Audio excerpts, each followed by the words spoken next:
Hey everyone, welcome to vlog number 4, and today we're gonna handle the question of the week.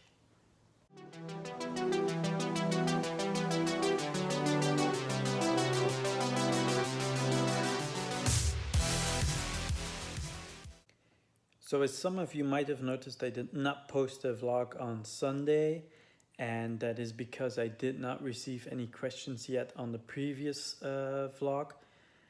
And so I was a bit in a spot where I was like, should I continue? Should I not? But as with all things, it will take some time, I guess. And we're just gonna keep building this up and see where it goes. So I found a different solution for that problem. If I do not get any questions of the week during the vlog moments, I'll just handle those that people ask me in questions.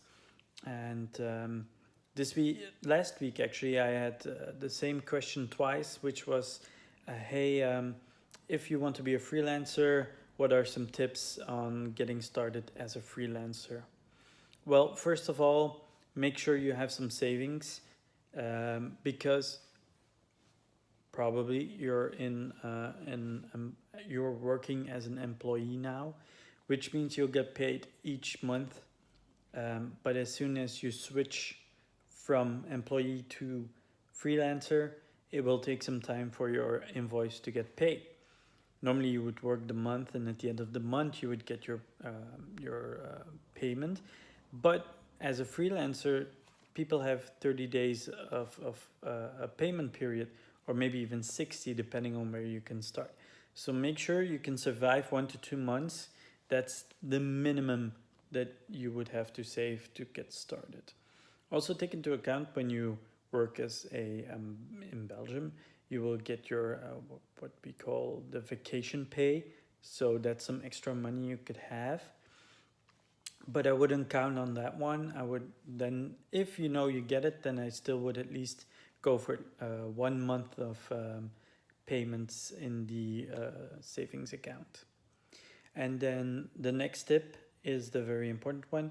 Find yourself a very good accountant. I cannot stress this enough.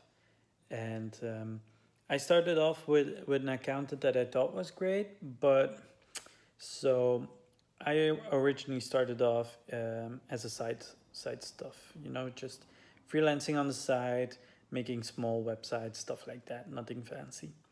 And then I transitioned from being a full-time employee with a side job to full-time freelance. But here in Belgium, it means you have to pay a lot more social security.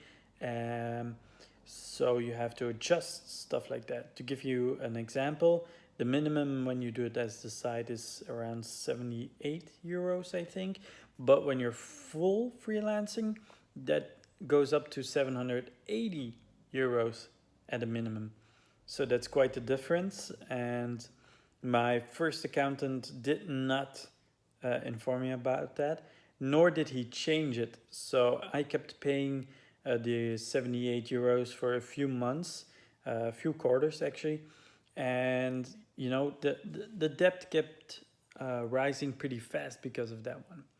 And then when I transitioned to my new accountant, he looked at the old papers and he was like, wow, you're actually in a lot of debt now for your social payments. And I'm like, oh, I did not know, nobody told me, and they did not adjust it.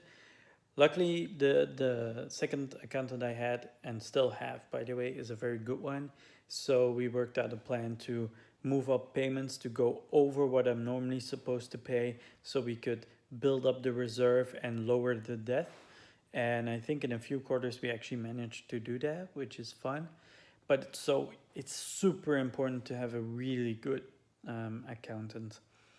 Now, the third tip and last one, I'm gonna keep it short and sweet, is if you want to, or if you just got started into freelancing and you're doing consultancy work, do work with recruitment agencies. I know they have a bad name, but most of them really aren't that bad. I've worked with 3 different companies on that one, and I've had really good experience with them. It's a great way to get started into freelancing, to get to know clients, and to get a placement and a job.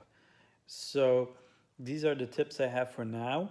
If you have any questions for next week, post them down in the comment section below, or you feel free to hit me up on Twitter, which is Schaaprechtskeie, which will be linked down below. You can also do it on Instagram.